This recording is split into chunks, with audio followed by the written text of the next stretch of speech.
Assalamualaikum warahmatullahi wabarakatuh. Alhamdulillah, kesempatan yang Allah berikan kepada kita semua, sehingga kita dapat hadir dalam kegiatan kuliah pakar ini dengan tema pentingnya pemeriksaan laboratorium mikrobiologi untuk diagnosis pasti penyakit infeksi. Semoga Allah meridhoi kegiatan kita ini dan bagi pahala di sisinya. Salam dan salawat kita kirimkan kepada Rasulullah SAW, Muhammad bin Abdullah yang telah membawa kita dari kejahilan hingga menjadi insan yang berilmu pengetahuan seperti yang kita rasakan. Pada kegiatan ini, izinkanlah saya memberikan terima kasih dan penghormatan kepada Bapak Ketua Yayasan Anggota Husada Bulukumba, Bapak Idris Ahmad Ustaz, Ibu Ketua Stikes Anggota Husada Bulukumba, Ibu Dr. Mulyati MKes, Wakil Ketua 1, Ibu Dr. Andi Suswan MKes, Wakil Ketua 2, Ibu Dr. Asmiyah MKes, dan Wakil Ketua 3, Bapak Dr. Asrul MKes. Terkhusus kepada Bapak Dr. Bapak Profesor Dr. Muhammad Nasrul Nasib, PhD. Terima kasih Prof karena bersedia menghadiri undangan kami dalam kegiatan kuliah pakar dengan tema yang kami angkat. Yang saya hormati Bapak dan Ibu dosen pengelola Prodi D3 Analis Kesehatan Fakultas Husada Bulukumba, serta Ananda mahasiswa tingkat 1, 2, dan 3 yang hadir pada saat ini. Kuliah pakar ini merupakan kegiatan rutinitas tahunan yang diselenggarakan oleh Prodi D3 Analis Kesehatan, yang mana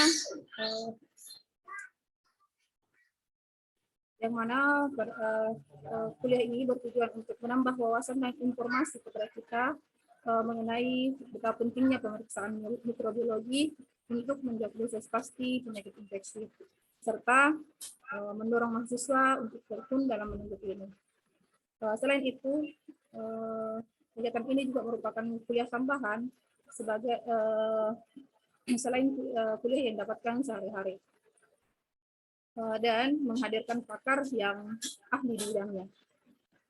Pada kegiatan ini dihadiri oleh mahasiswa tingkat 1, 2, dan 3, serta dosen staf Prodi D3 Analis Kesehatan Fakultas Husada Bulukumba, yang mana mahasiswa berjumlah 190 orang mahasiswa. Yang dalam kegiatan ini saya mengucapkan banyak terima kasih kepada panitia yang telah turut andil dalam menyukseskan kegiatan ini, dan kami mohon maaf jika dalam berlangsungnya kegiatan ini terdapat begitu banyak kekurangan. Mungkin cuman ini yang bisa saya sampaikan. Terima kasih. Assalamualaikum warahmatullahi wabarakatuh. Waalaikumsalam warahmatullahi wabarakatuh. Baik, itulah tadi laporan Ketua Panitia pada acara kuliah pakar hari ini. Selanjutnya, sambutan oleh Ketua Stikes Pandrita Husada Bulukumba, Ibu Dr. Muryati Eskep MKes, dengan hormat dipersilahkan. Ya, terima kasih. Bismillahirrahmanirrahim. Assalamualaikum warahmatullahi wabarakatuh. Warahmatullahi wabarakatuh. Yang terhormat Bapak narasumber kita, Prof. Nasrul Nasib, SD, selaku narasumber kuliah pakar kita pada hari ini. Selamat bergabung Prof. Terima kasih banyak atas waktunya untuk bisa berbagi pengalaman dan ilmu terhadap kami semua yang ada di Stikes Pandrita Husada Bulukumba. Yang kami tahu Prof sangat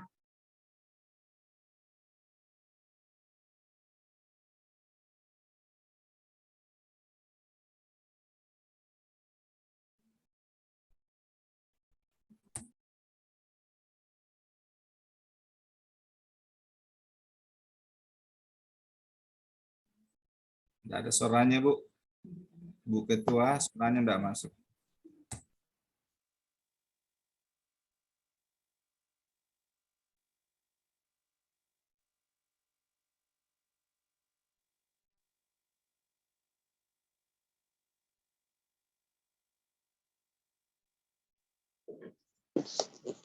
Ya, mohon maaf, Ibu Ketua lagi jelek jaringannya.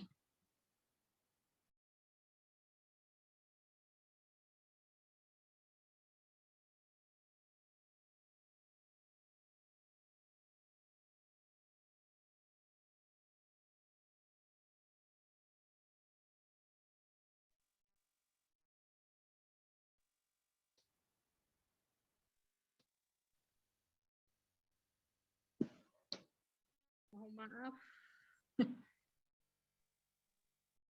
Ya, saya ulangi ya. Mohon maaf jaringan tidak bagus. Ya, Bismillahirrahmanirrahim. Assalamualaikum warahmatullahi wabarakatuh. Waalaikumsalam. Waalaikumsalam warahmatullahi wabarakatuh.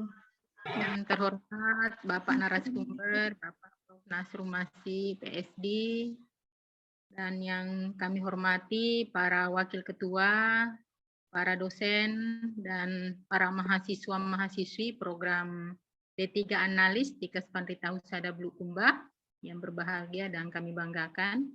Alhamdulillahirrabbilalamin, kita panjatkan kehadirat Allah Subhanahu wa Ta'ala karena pada hari ini, di siang hari ini, kita semua dapat dipertemukan oleh Allah Subhanahu wa Ta'ala meskipun dalam bentuk daring, yaitu lewat Zoom meeting, untuk melaksanakan salah satu kegiatan Tridharma Perguruan Tinggi di kampus kami di Kespanrita Husada Bulukumba, yaitu pelaksanaan kuliah pakar untuk program studi D3 Analis. Salawat dan taslim kepada Nabiullah Nabi Muhammad SAW, Nabi yang senantiasa menjadi suri teladan dan pembawa syafaat untuk kita semua. Yang kami hormati serta yang kami sangat muliakan Pak Prof. Nasrum, kami ucapkan terima kasih Prof atas kesediaan waktunya, yang kami tahu bahwa Prof sangat sibuk sekali dengan banyaknya kegiatan-kegiatan dan tanggung jawab yang diemban selaku pembantu rektor yang ada di Unhas dan juga selaku ketua organisasi di wilayah Sulawesi. Dan jadi karena itu kami sangat berterima kasih sekali karena Prof meluangkan waktunya pada hari ini untuk berbagi ilmu dengan kami semua yang ada di Stikes Panrita, khususnya pada program D3 Analis.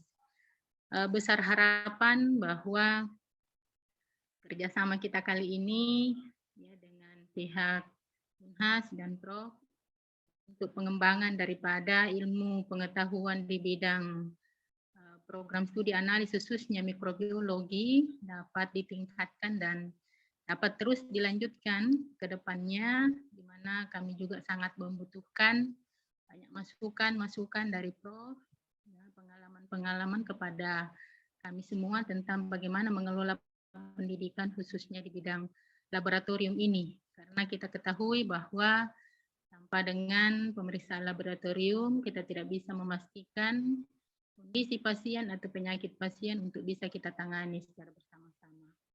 Maka dari itu kami sangat bersyukur dan karena pada hari ini Bapak Prof ada waktu untuk meluangkan waktunya untuk bisa berbagi dengan kami semua dengan tema pentingnya pemeriksaan mikrobiologi dalam hal pemeriksaan diagnostik untuk memastikan adanya penyakit infeksi. Di mana kami dari Stikes Panrita Prof karena ini menjadi salah satu program unggulan atau menjadi visi misi daripada prodi kami, maka insya Allah nanti ke depan barangkali Prof kami sangat membutuhkan tambahan-tambahan ilmu atau bimbingan dari Prof di luar daripada kuliah pakar ini untuk kepada kami, khususnya pada dosen-dosen, ya, khususnya pada dosen-dosen yang mengampu bidang mata kuliah mikrobiologi.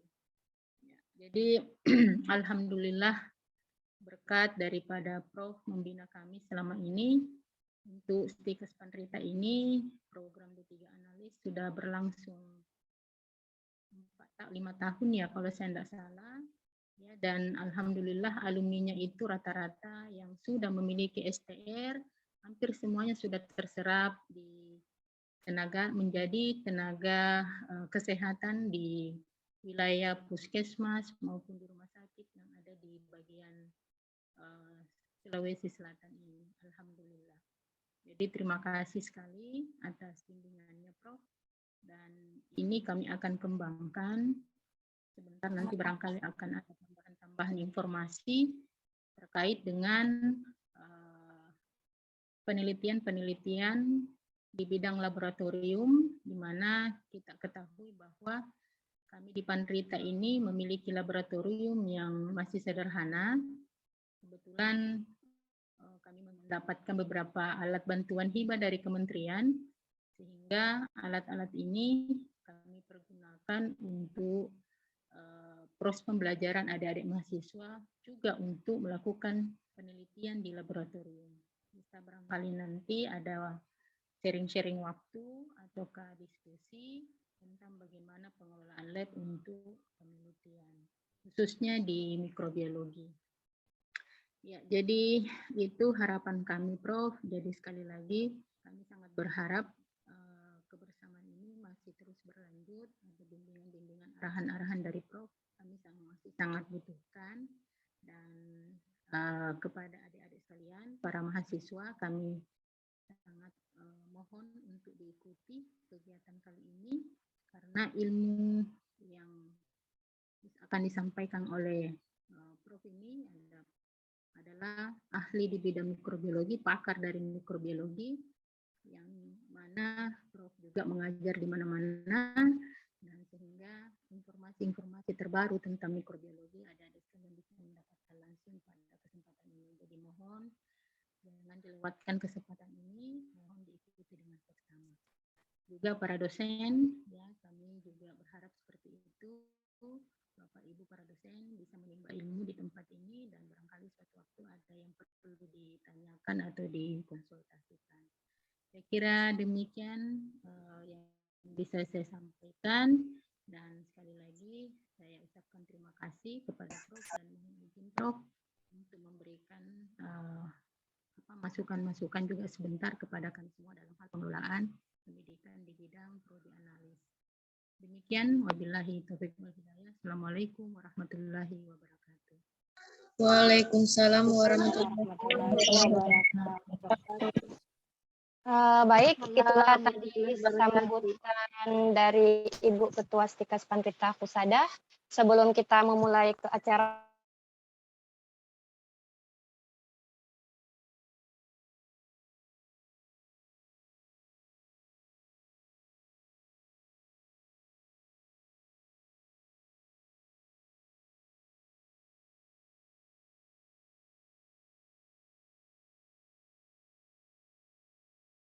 hari ini, yang akan dipandu oleh moderator Ibu AR Pratiwi Hasanuddin, SSC M Biomed. Dengan ini saya persilahkan. Ya, terima kasih atas kesempatannya. Jadi hari ini kita akan mengikuti kuliah pakar dari Profesor Dr. Muhammad Naslinis.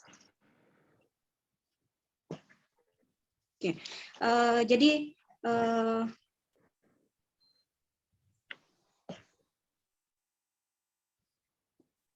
ya.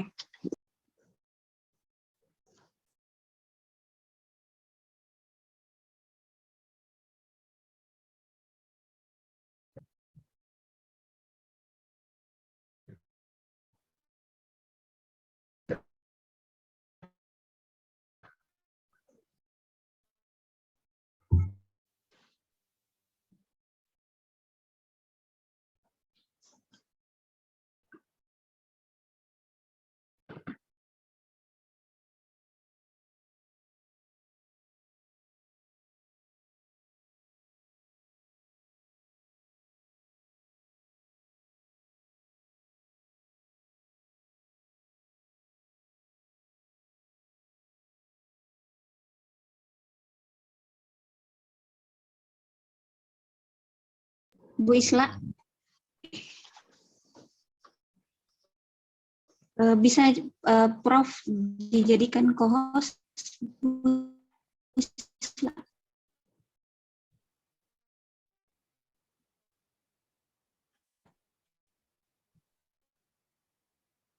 Oke. Oke, jadi sebelum saya berikan kesempatan Profesor untuk memberikan atau memaparkan kuliah umumnya, saya bacakan dulu kurikulum vitae.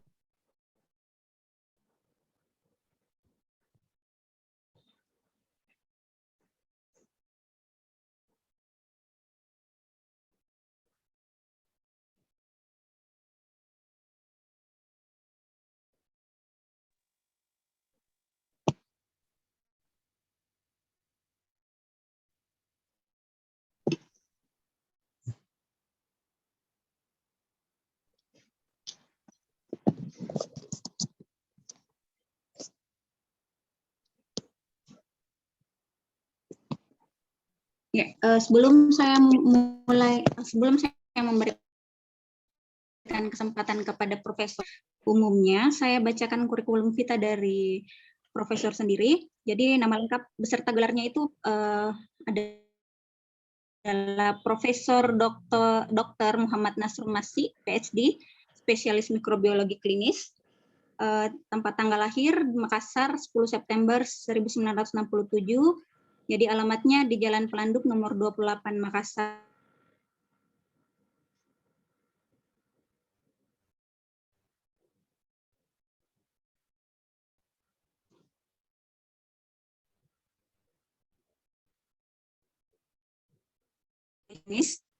MKes. Dan beliau memiliki 3 anak. Anak pertama namanya Ayu Andini Wulandari Nasrum, kedua Nada Indiran Ramadhani Nasrum, dan ketiga Aulia Puspitan Dewi Nasrum. Untuk riwayat pendidikannya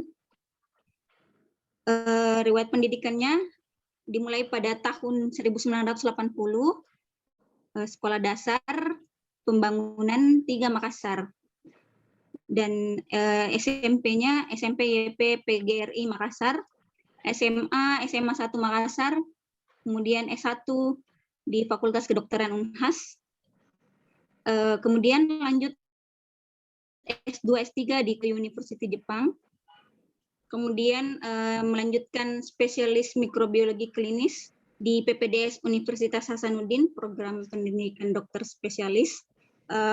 Untuk pengalaman penelitian beliau sungguh luar biasa ya. Jadi mulai dari tahun 2015 sampai tahun 2022 sampai sekarang, beliau memiliki 25 pengalaman penelitian, dan yang terakhir ini beliau mendapatkan dana hibah dari Dikti sebesar 1 miliar. Kemudian untuk pengalaman penulisan artikel ilmiah ada banyak dari tahun 2015 sampai tahun 2022. Kemudian untuk pengalaman penulisan artikel ilmiah yang tidak bereputasi maupun yang bereputasi, sungguh luar biasa pengalaman penulisan jurnal. Kemudian ada banyak juga pelatihan yang pernah diikuti oleh profesor yang tidak bisa saya sebutkan satu persatu karena sungguh luar biasa banyaknya. Kemudian untuk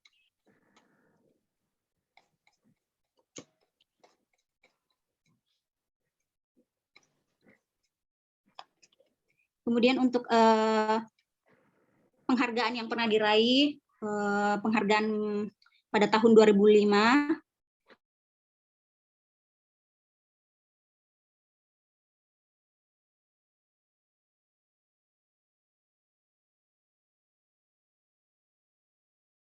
pada tahun 2000. Kemudian dosen berprestasi pertama Universitas Hasanuddin pada tahun 2010.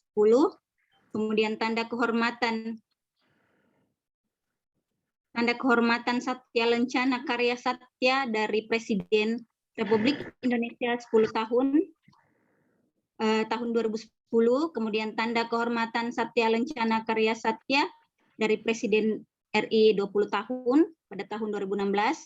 Kemudian penghargaan Adi Satya Utama Ikatan Dokter Indonesia pada tahun 2018, dan beliau termasuk 10 besar dosen dengan produksi artikel ilmiah bereputasi terbanyak pada tahun 2020, begitupun pada tahun 2021. Jadi sungguh luar biasa ya kurikulum kita dari beliau. Oke, sebelum saya berikan kesempatan kepada beliau untuk memberikan kuliah umumnya. Jadi aturan untuk mengikuti kuliah umum, adik-adik dianjurkan memberikan pertanyaan di akhir kuliah umum dengan mengetik pertanyaannya dengan disertai dengan nama peserta. Oke, kalau begitu saya berikan kesempatan kepada profesor untuk memberikan kuliah umumnya. Dengan hormat saya persilahkan, Prof.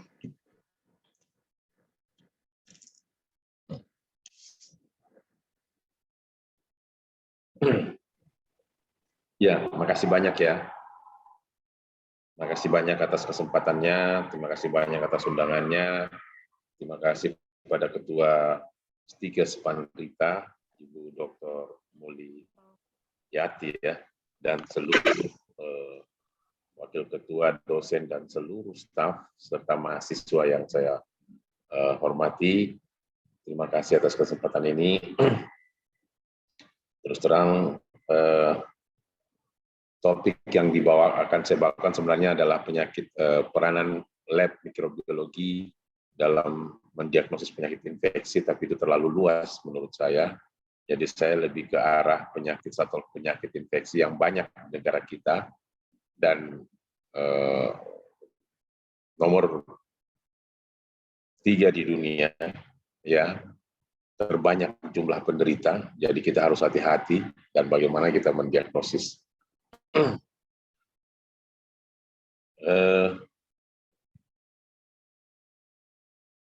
Kalau kita bicara tentang penyakit infeksi, maka kita berbicara tentang mikroorganisme. Ya, kita bicara tentang kuman.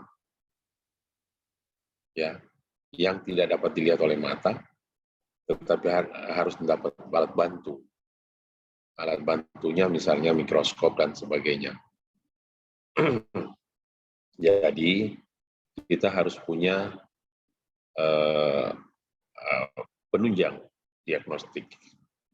Di rumah sakit, dokter, praktek, dan lain-lain, kalau ada pasien datang dengan demam, maka biasanya yang utama yang dilakukan adalah menanyakan, menganamnesis pasien, riwayat penyakitnya sejak kapan, ya, dengan segala macam item yang harus ditanyakan, ya, sampai seberapa lama sakitnya, kemudian adakah orang di rumah yang sakit, bagaimana kondisi rumahnya, bagaimana konsumsi makanannya, semuanya harus diketahui sebenarnya. Ya, nah inilah kemudian ditanyakan kapan, sejak kapan demamnya bagaimana frekuensinya, ya, apakah ada gejala lain, ada diare, ada batuk, ada sakit kepala, ada sakit badan. Itu semua harus digambarkan oleh dokter. Makanya sebenarnya dokter itu harus punya waktu untuk mendengarkan apa keluhan pasien. Jadi kalau dia sudah 100 pasiennya setiap hari, saya kira dia tidak punya waktu lagi untuk mendengarkan pasiennya.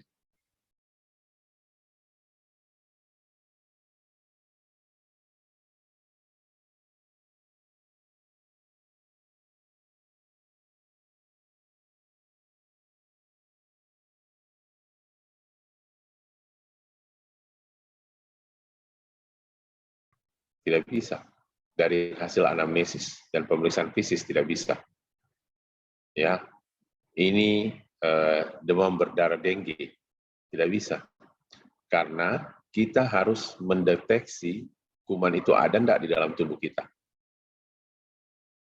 Ya, dengan gambaran klinis, anamnesis dan pemeriksaan fisik, kita tidak bisa lihat kumannya di mana. Kumannya ada di paru-paru enggak? Kita bisa lihat enggak kasat mata paru-parunya ada kuman? Ya. Jadi kita cuma menduga, diagnosis sementara. Ya. Nah, untuk mendapatkan definitif diagnosis pasti penyakit infeksi, maka harus ada pemeriksaan penunjang. Penunjang ada 2, laboratorium dan radiologi. Radiologi juga membantu, tetapi tidak menemukan kuman. Ya, kalau menggunakan mikroskop elektron, itu kita bisa cepat. Tapi ini radiologi. Radiologi itu kuman merusak jaringan dalam tubuh, sehingga jaringan itu dari normal menjadi tidak normal, sehingga kalau di foto, maka akan memperlihatkan perubahan abnormal itu. Itulah yang dia arahkan, misalnya kalau paru-paru, TB paru ada berawan dan sebagainya. Ya, semua pola-pola konsolidasi, ada bentuk koi, ya ada air food level, itu radiologi. Jadi membantu, tetapi radiologi juga tidak menemukan kumannya. Sementara infeksi gold standarnya adalah kita harus temukan kumannya. Nah, untuk menemukan kumannya ada laboratorium. Laboratorium lagi, ini juga bikin pusing biasanya. Banyak masyarakat yang tidak tahu bahwa laboratorium itu ada banyak macam sesuai dengan bidang keahlian. Kalau dulu laboratorium dikatakan satu saja, semua dia kerja.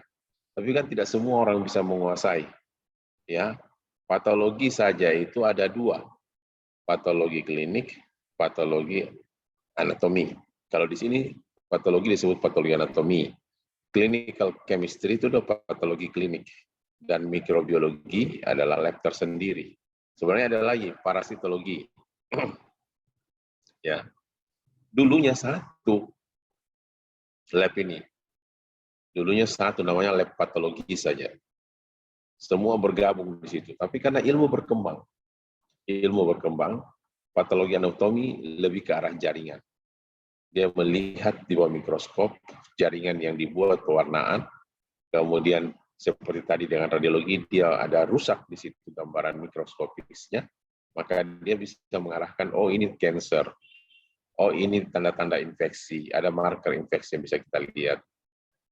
Kalau clinical chemistry atau patologi klinik, itu dia melihat respon tubuh. Respon tubuh, kalau ada penyakit infeksi, kalau ada tumor, kalau ada cancer, nah itu. Sedangkan mikrobiologi, lab mikrobiologi tugasnya adalah mencari kumannya, menghidupkan, memberi makan, menghidupkan, kemudian menguji. Jadi orang mikrobiologi klinik itu, lab mikroklinik, dia mengambil sampel dari pasien yang curiganya, misalnya di sputumnya, atau di dalam darahnya, atau di urinnya, yang dicurigai ada kuman di situ. Seperti dia misalnya sakit paru-paru, TBC paru, maka kita dengan dasar teori bahwa di sputum itu lebih banyak kuman TBC dibanding di ludah. Maka sputumnya diambil, sputumnya itu dikultur, dikasih makan, dikasih kelembapan yang sesuai, dikasih suhu yang sesuai, sehingga dia tumbuh. Ya, supaya kita bisa tes dia. Kita bisa tes dia apakah dia cocok dengan obat ini atau tidak. Apakah dia memang ini TBC, MTB, ataukah non-tuberculosis mycobacteria. Ya, jadi mikrobiologi itu bukan melihat respon tubuh, tetapi dia mencari kuman. Sama dengan kalau detektif, dia mencari pencurinya dimanapun dia berada. Ya. Bukan patologi klinik, dia mengidentifikasi pencuri yang masuk ke rumah seseorang, kemudian dia merusak-rusak, kemudian dia melihat rusak-rusaknya itu bagaimana. Ya, tapi kalau mikrobiologi dia mencari kumannya, mencari pencurinya yang lari setelah merusak, mencuri dan sebagainya. Nah, itulah mikrobiologi. Kenapa menarik? Karena kita mencari kuman. Tantangan bagi kita agar supaya obat yang kita kasih itu betul-betul cocok dengan penyakit yang diderita oleh pasien. Sehingga itu memudahkan bagi dokter atau tenaga kesehatan untuk menyembuhkan pasien penyakit infeksi. Ya, jadi inilah fungsi daripada lab mikrobiologi klinik yang kadang tidak diketahui keberadaannya, ya, karena peralatan yang dibutuhkan sangat banyak. Dokter yang menguasai bidang itu masih sedikit, ya. Kemudian masyarakat belum memahami pentingnya lab mikrobiologi klinik bagi mereka. Mereka hanya berpikir periksa lab itu periksa darah rutin, urin rutin, periksa jaringan saja. Nah, itu mereka pemahamannya, padahal ada lab khusus untuk mencari, membantu pasien yang demam, yang diare, yang batuk-batuk, ya, semuanya itu untuk mendapatkan kumannya, mengkulturnya, menguji sensitivitasnya, sehingga kuman antibiotik yang diberikan, antiviral, antimikrobial yang digunakan itu cocok dengan kuman yang menginfeksi. Dan kita di daerah tropis itu mikroorganisme banyak sekali, patogen dan non patogen. Di alam banyak sekali, ya. Jadi inilah manfaat daripada lab mikrobiologi klinik.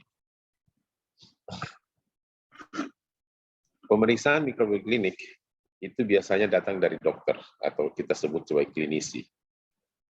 Ya, klinisi didatangi pasien, kemudian dia menganamnesis, kemudian dia periksa fisik, dia diagnosis, diagnosis sementara tifoid. Maka dia ambillah darahnya. Kenapa dia ambil darahnya? Karena di dalam darahnya akan banyak kuman salmonella yang diperkirakan. Ya. Jadi diperiksa, visualisasi examination, spesimennya kemudian dibuat mikroskop pewarnaan, kemudian ditanamkan ke dalam media pertumbuhan, dikultur, diidentifikasi bakterinya, kemudian diuji sensitivitas obat. Kemudian setelah dapat hasilnya diberikan kepada dokternya. Dokternya melihat, kumannya salmonella ya. Jadi saya harus kasih antibiotik ya sesuai dengan ujinya. Kalau dia katakan di situ chloramphenicol sudah resisten, jangan pakai lagi. Kalau dia bilang thiamphenicol masih bagus, masih susceptible, nah itu kita kasih, sesuaikanlah dosisnya. Ya. Nah, itu yang kita harapkan sampai kepada pasien, dan pasien kemudian dengan puas mengatakan bahwa saya sudah sembuh. Itu kan yang kepuasan yang kita harapkan. Bukan karena dia bayar kita, ya, tapi kepuasan pada saat ilmu kita yang kita dapatkan di pendidikan, kemudian kita terapkan pada masyarakat, dan itu bermanfaat bagi masyarakat, itu sudah amalan yang besar sekali. Ya, tanpa diberi imbalan pun kita sudah dapat amalan. Ya, itulah. Nah, ini yang penting yang harus kita perhatikan sehingga kita bisa dapat membantu banyak orang dengan menguasai ilmu pengetahuan yang kita punyai. Yang kita punyai aja dalam batas yang kecil saja, tidak perlu yang luas, tetapi teraplikasi, bukan berdasarkan teori lagi. Jadi kita sekolah sebagai calon sarjana di Stikes Pandrita misalnya, kita harus punya target apa yang ingin kita capai dari pendidikan yang kita dapatkan. Ya. Nah, kita lihat sekarang kondisi laboratorium yang ada, itu masih banyak yang pelayanannya kurang bagus. Masih banyak infrastrukturnya yang tidak lengkap. Masih banyak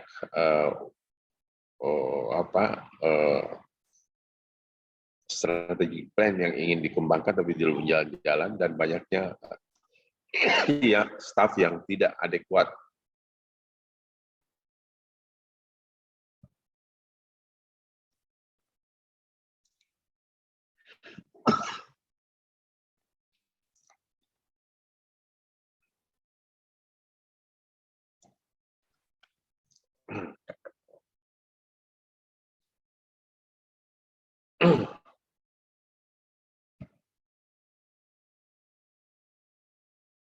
Ya, saya lanjutkan ya.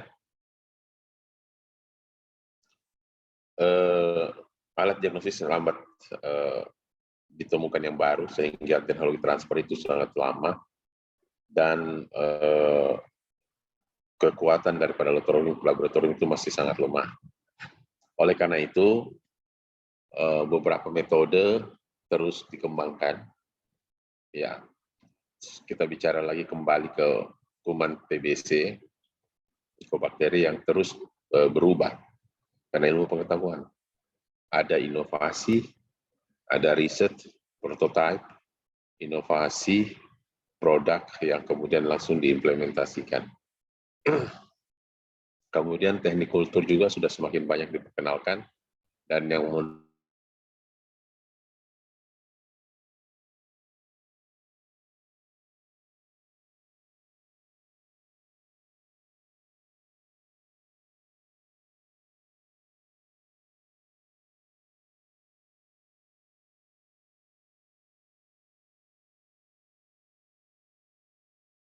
dia lama bertumbuh? Karena dia punya lapisan dinding yang sangat tebal. Ya, sehingga obat anti tuberkulosis pun dikasih harus 4 macam. Diberikan satu kali dengan target yang berbeda-beda. Tujuannya untuk membunuh dia dengan cepat. Namun butuh waktu sampai 6 bulan. Bahkan sampai 1 tahun. Belum lagi kalau yang sudah resisten terhadap satu macam obat. Itu akan berefek. Nah, dalam perkembangannya, media kultur yang ada itu untuk memberi makanan kepada kuman sehingga tumbuh, membentuk koloni seperti yang terlihat. Ya, kalau dulu masih media padat, ya, dibuat seperti agar. Kalau ibu-ibu pernah buat kue agar, nah ini agarnya juga begitu, dikasih makanan yang cocok dengan kuman TBC, kemudian diberikan agar, kemudian dia akan bertumbuh di atas agar itu. Lawson Jensen media, Middlebrook agar base atau Ogawa. Kalau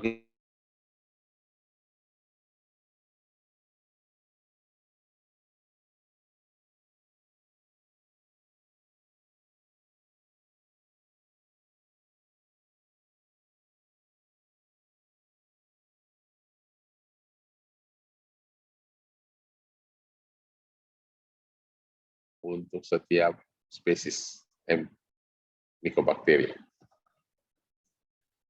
Nah, drug usability test juga bisa diuji. Ya, dulu saya pernah pelatihan di Bilthoven, di Belanda, dan juga di Thailand. Ya, pusat rujukan TB laboratorium.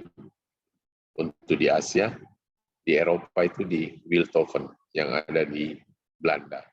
Saya sempat 1 bulan di sana untuk mendapatkan training bagaimana membuat uji sensitivitas terhadap kuman TBC dengan metode berbagai macam metode, BACTEC, MICIT, liquid blood, semua yang berhubungan dengan uji sensitivitas.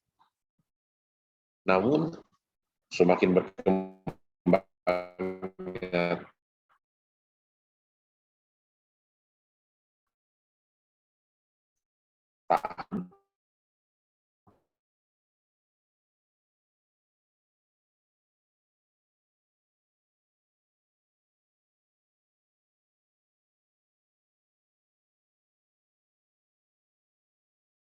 alat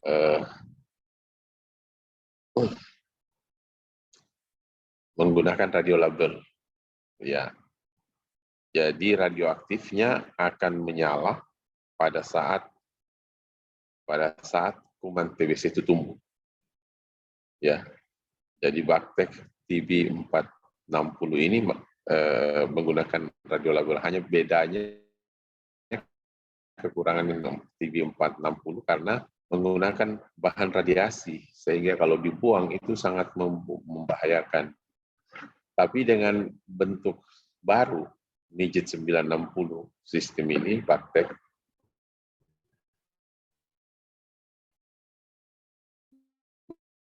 maka makanan dan memberikan antibiotik yang sesuai sehingga kumannya betul-betul tumbuh. Viable Mycobacteria bisa hadir dan oksigen yang dikonsumsi dalam metabolisme itu memberikan Quenching effect. Ya, jadi dia akan menyala.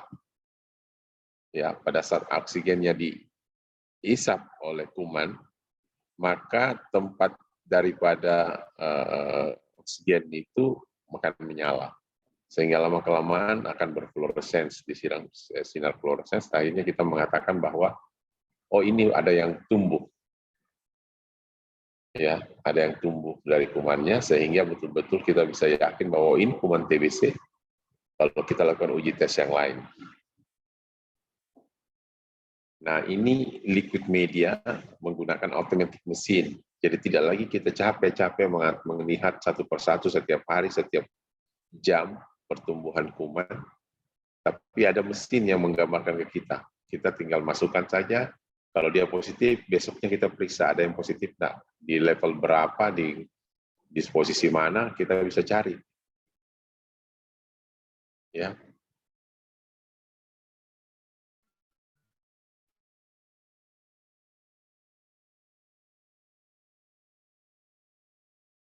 Kita tinggal diam, ada yang berpendar karena ada oksigen di situ. Kalau kumannya tumbuh, dia akan memakan oksigen yang ada di bawah itu, sehingga dia akan berfluorescence nantinya. Company lain yang merupakan company perusahaan yang berseberangan, Versatrack, ini menggunakan Middlebrook 7H9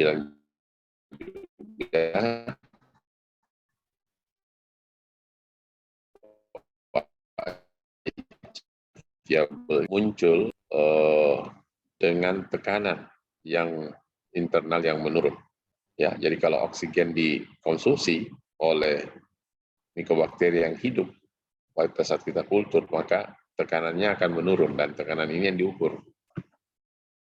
Ya, jadi bakti aler juga ada dari biomirrors, itu juga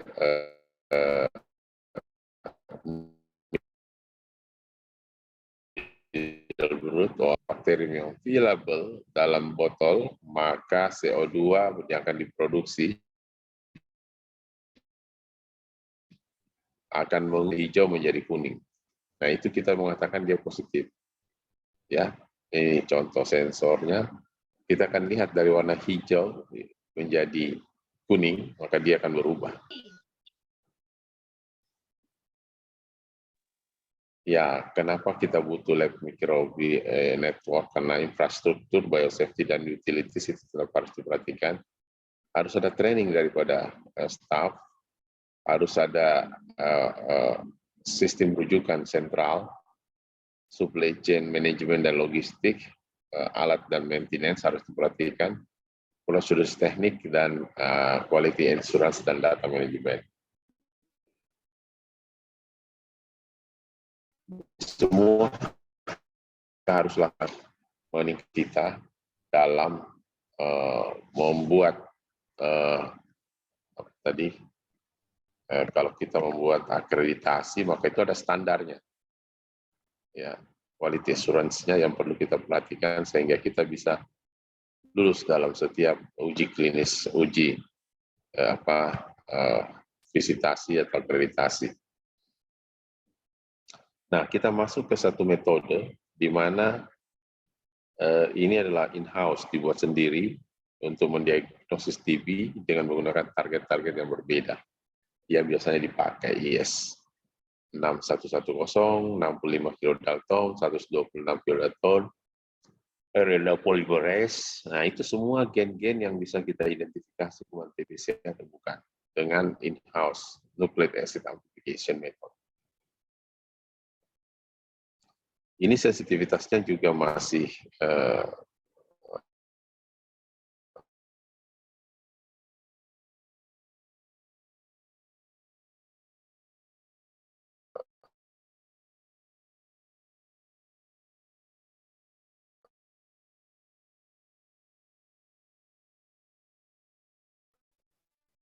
di bawah komersial.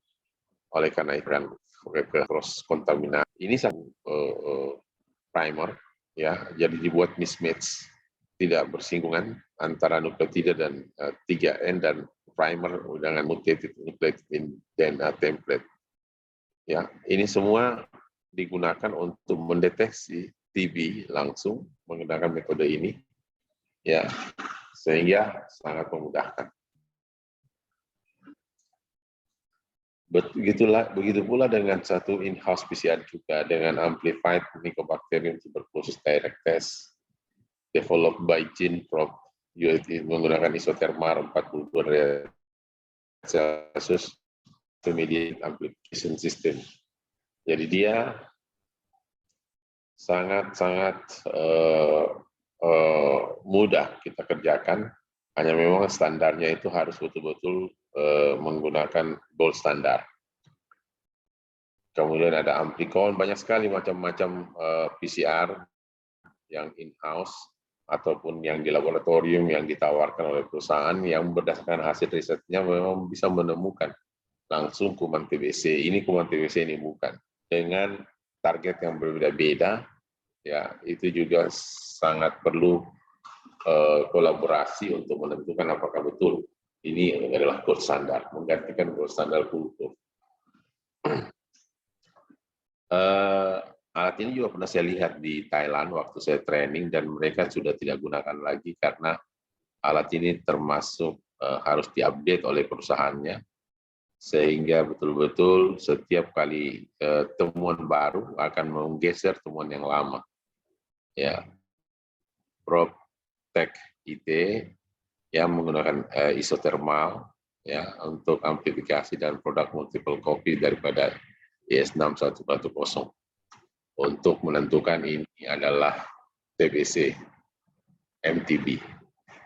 Kemudian kalau ada juga metode namanya genetic identification method.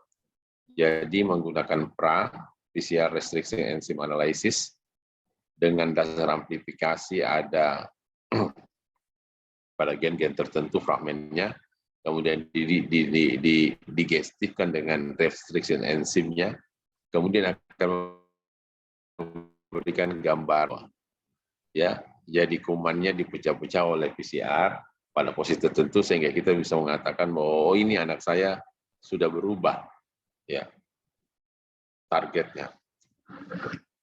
AkuProp juga ini untuk oligonucleotide complementary yang bisa digunakan untuk mengidentifikasi strain juga.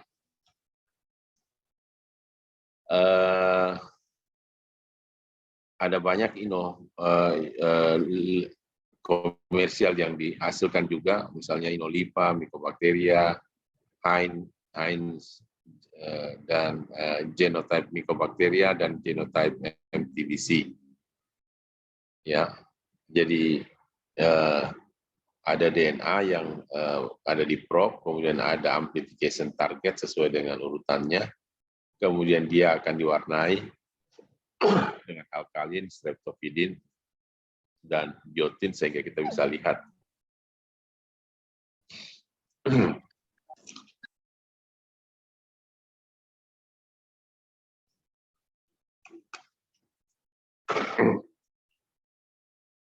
Kemudian Inolipa, ini juga salah satu metode lain prop yang bisa kita, namun masih banyak yang harus dilagi. Genotype M tuberculosis akan 12-23 sRNA ribosom. Nah, ada yang terbaru yang dinamakan Heinz test. Ini dapat mendeteksi dengan cepat multidrug resistant TB. Jadi resisten terhadap rifampicin dan INH bisa terdeteksi dengan gen-gen tertentu yang bisa dilakukan langsung dari sputum 1 hari dengan sensitivitas yang sangat bagus dengan cost yang bisa mengurangi 50% pekerjaan pada laboratorium.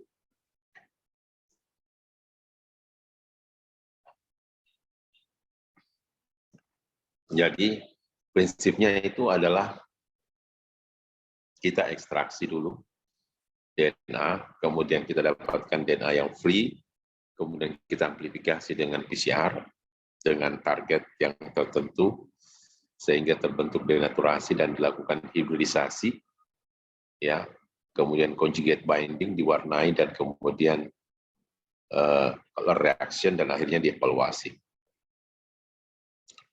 Ini metode yang sangat bagus sekarang dipakai, bentuk strip, ya, sehingga kita bisa tahu dia kuman TBC atau bukan, dia resisten rifampicin atau bukan, dan dia resisten dengan mutasi-mutasi yang sudah ada dan primernya juga sudah diketahui, tinggal diamplifikasi, dioptimalisasi di mesin PCR, kemudian dihibridisasi, ya, dan akhirnya memberikan warna pada strip ini sehingga memberikan kita dapat menganalisis interpretasi hasilnya.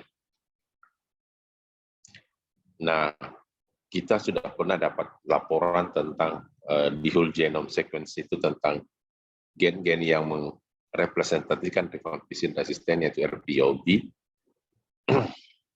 Kemudian posisi mutasi yang sering terjadi pada yang wild type dan yang mutated itu sudah jelas juga, sehingga kita tinggal mendeteksi apakah ada mutasi atau tidak, atau ada wild type atau tidak, sehingga kita bisa menegakkan diagnosis dia resisten atau tidak. Dan dengan otomatis sekali itu bisa kita lakukan.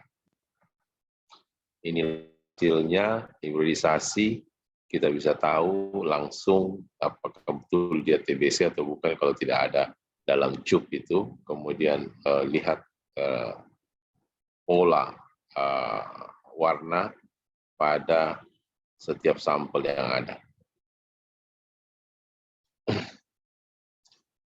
Ini juga sama, jadi betul-betul sangat mudah sekarang kita membuat satu alat tes diagnostik sebenarnya, kalau kita bisa membuat seperti ini. Ya, kemudian beberapa gen-gen tertentu memang sudah biasa digunakan untuk mengidentifikasi apakah kuman ini sudah resisten terhadap obat tuberkulosis lini pertama.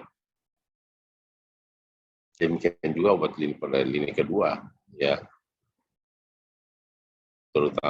terutama quinolone. Ya, ini penting karena kalau tidak dilakukan, kita memberikan terapi selama 6 bulan atau 1 tahun, pasiennya tidak sembuh-sembuh. Karena obat yang diberikan tidak lagi sesuai, tidak cocok. Sehingga itu memberikan efek yang sangat-sangat merugikan kepada pasien. Ya, perlu keterampilan khusus memang untuk melakukan pemeriksaan ini. Tidak semua laboratorium bisa melakukan dan tidak semua analis yang bekerja di laboratorium itu menguasai. Ya. Nah, saya kira alat bantu yang lain adalah TCM, tes cepat molekuler atau gene export. Ya, ini suatu temuan yang spektakuler saya kira. Kita tidak perlu menunggu lama untuk menegakkan diagnosis. Ya, sputum yang liquefaction, ya, diinkubasi dalam perbandingan 2:1 dengan sampel, kemudian langsung dimasukkan kepada cartridge 2 mikroliter, dan cartridge ini dimasukkan kepada mesin, maka mesin akan otomatis berjalan. Dalam 2 jam, dia sudah bisa menentukan ini TBC atau bukan, ini rifampicin resisten atau bukan dengan warna merah. Apa yang dilakukan dalam mesin adalah, pertama dia secara otomatis akan memfilter, kemudian mencuci ya sampel yang masuk. Dia filter dan dia cuci, kemudian dia berikan efek lisis filter dengan ultrasonik, ya, sehingga dapat melepaskan DNA dari sel yang ada di sputum kita, itu dibersihkan dan dicuci, dicuci, kemudian dihancurkan sehingga selnya menjadi lisis. Nah, setelah selnya lisis, baru kita mengisolasi, ya, mengekstraksi menggunakan kit ataukah langsung menggunakan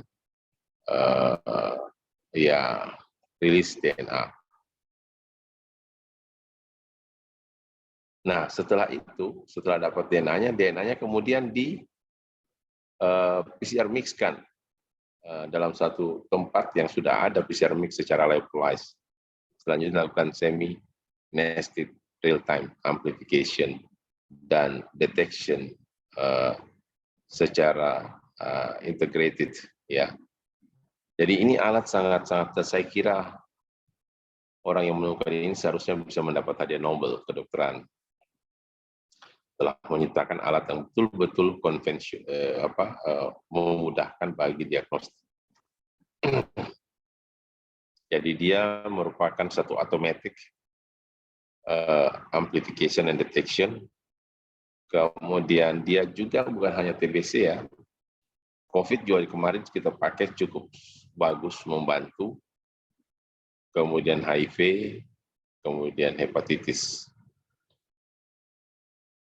Jadi banyak hal yang harus kita perhatikan untuk menegakkan diagnosis penyakit infeksi. Sering kita lupa bahwa penyakit infeksi itu adalah penyebabnya mikroorganisme.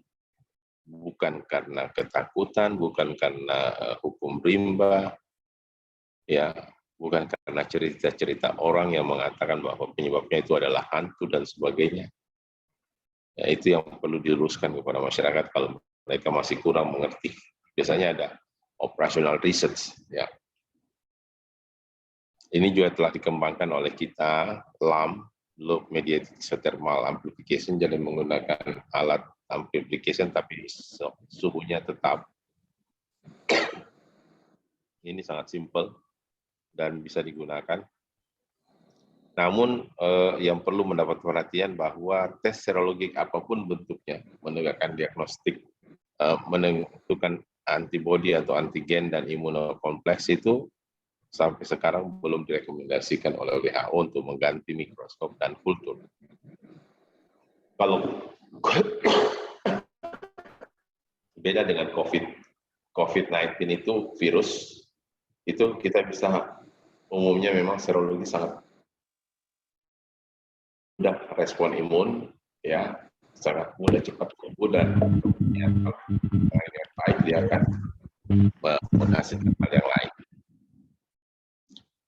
Saya kira itu yang ingin saya ungkapkan pada hari ini. Sebenarnya banyak sekali yang ingin saya ungkapkan, hanya saya mohon maaf ini ada sebenarnya ada banyak kegiatan yang saya harus lakukan, namun karena saya sudah tunda 2 kali, maka saya harus tetap makan ini. Stikes Panrita. Sebentar jam 4 saya ada lagi webinar dengan Turki, ya, sehingga saya harus membatasi diri dan saya siap kalau ada yang ingin bertanya, terutama dari anak-anak sekalian, mahasiswa atau dari dosen-dosen yang ingin share bagaimana sebenarnya perkembangan ilmu pengetahuan di bidang diagnostik, terutama laboratorium dan khususnya laboratorium mikrobiologi klinik dalam rangka menegakkan diagnosis penyakit infeksi. Di negara-negara maju memang kurang sekali. Di Amerika terutama, itu mereka sudah bisa menangani mikroorganisme dengan baik, sehingga masih kurang jumlah ahli mikrobiologi klinik, lebih banyak sebagai peneliti. Tapi di Eropa, ahli mikrobiologi klinik justru lebih banyak. Ya, karena memang kasus infeksi juga lumayan banyak, dan saya kira seharusnya di Asia itu jumlahnya harus banyak karena kuman penyakit infeksi juga banyak. Ya, penyakit infeksi itu bisa saja dari objin, dari bedah, dari anak, dari internal lebih-lebih, ya semuanya itu tercakup di situ. Ya, kita harus menentukan pola kuman dan pola resistensi antibiotik yang harus diberikan, sehingga betul-betul bisa kita eradikasi kuman yang ada di dalam tubuh kita, sehingga tidak akan memberikan lagi. Tadi saya katakan bahwa itu semakin berkembang terus, ya, dari tahun ke tahun, sehingga tadinya misalnya mikrobiologi klinik itu sebenarnya ada bakteriologi, virologi, mikologi, imunologi, dan biologi molekuler. Ada 5 sebenarnya. Dulu parasitologi, tapi karena ilmu berkembang, parasitobiologi berkembang. Sekarang yang mau berkembang lagi imunologi. Imunologi juga sudah mulai keluar, membentuk cabang program studi tersendiri. Mungkin molekuler juga sudah mulai akan berkembang. Ya. Nah, kita di mikrobiologi ada namanya konsultan bidang bakteriologi, bidang imunologi, bidang virologi, dan mikologi. Ya, Jadi semua itu terus berkembang. Kita tidak boleh tinggal diam. Ya, kita harus mengikuti perkembangan zaman. Oleh karena itu, Stikes Pandrita ini tetap harus update dalam kuliah-kuliah pakar seperti ini. Ya, kami di Unhas juga selalu melakukan kegiatan-kegiatan seperti ini. Kita nyatakan sebagai top scientist webinar. Top scientist webinar itu kita mengundang peneliti-peneliti asing luar negeri yang punya high index tinggi untuk memberikan kuliah kepada mahasiswa kita, ya, tentang topik yang dikuasai. Ya, itu dalam rangka branding juga. Dalam rangka juga memberikan pengalaman kepada masyarakat, mahasiswa kita tentang pentingnya pengetahuan yang dikuasai oleh beberapa orang tertentu saja. Ya, jadi ini saya kira pelajaran bagi kita semua. Ya, kalau kita mau maju maka kita harus banyak mengetahui sesuatu hal yang baru. Bahkan kita bisa harus terapkan kepada masyarakat di sekitar kita sehingga kita jadi orang yang bermanfaat. Saya kira itu, saya persilahkan kembalikan kepada moderator. Apakah ada tanya jawab? Silahkan. Ya, terima kasih Prof atas materinya. Jadi materinya sungguh kesempatan kepada adik-adik jika ingin bertanya, adik-adik maupun dosen-dosen analis, ada yang ingin bertanya? Bisa di luar dari materi juga, Prof? Bisa. Ya. Ada yang ingin bertanya, Dek? Oke, kalau begitu saya ingin bertanya, Prof, sebagai informasi. Jadi kan prodi analis itu tentang mikrobiologi klinis, Prof. Nah, sebagai informasi, bagaimana terkait, mana dijelaskan sedikit informasi, Prof, tentang laboratorium dari mikrobiologi klinis, gambarannya.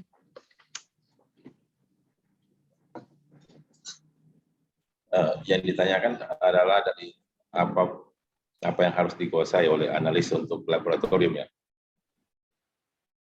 Apa? Halo?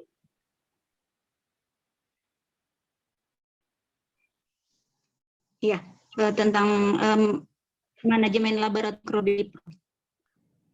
Oh, manajemen. Seperti tata letaknya maupun penanganan limbah, preparasi. Satu kesatuan laboratorium itu memang kita sudah harus kuasai semua. Ya, mulai dari hulu ke hilir. Ya, apa sebenarnya eksistensi laboratorium di dalam suatu institusi, terutama rumah sakit, ya, karena rumah sakit sangat membutuhkan laboratorium untuk menegakkan diagnostik. Kalau di institusi pendidikan kan lab itu untuk pendidikan dan untuk riset. Pendidikan untuk menghasilkan satu sarjana SDM yang bagus, sedangkan riset untuk menghasilkan sesuatu yang bisa diterapkan. Sedangkan di laboratorium, di rumah sakit untuk pelayanan. Ya, jadi kalau mau pelayanan harus terstandar. Harus terstandar dalam artian semua hasilnya itu betul-betul menggambarkan bahwa itu adalah hasil daripada sampel. Bukan karena kontaminasi, bukan karena kesalahan. Itu dulu yang dipikirkan. Ya, untuk mendapatkan persyaratan seperti itu memang tidak mudah. Ya, laboratorium kita bangun bukan hanya karena ada gedungnya, ada HEPA filternya, ada freezernya, ada biosafety kabinetnya, ada autoclave-nya, ya, pakai akrilit lantainya. Tidak hanya itu dari segi infrastruktur saja dulu. Ya, aliran udaranya betul teratur. Tetapi SOP untuk pelayanan terhadap sampel yang berbahaya dan tidak berbahaya itu juga harus ada. Sehingga apapun yang kita lakukan itu kita harus memproteksi diri kita. Kita tidak boleh bekerja, kemudian kita yang sakit karena kesalahan daripada pemeriksaan kita. Ya, yang utama adalah keselamatan jiwa kita dulu dalam rangka pekerjaan tersebut. Karena penuh resiko. Ya, sama dengan kalau kita periksa di lab kami itu lab COVID pertama di Indonesia Timur. Kenapa kita bisa pertama? Karena kita sudah terbiasa dulu surveillance untuk influenza flu burung. 20 tahun lalu kita sudah berkolaborasi dengan Litbangkes untuk surveillance flu burung.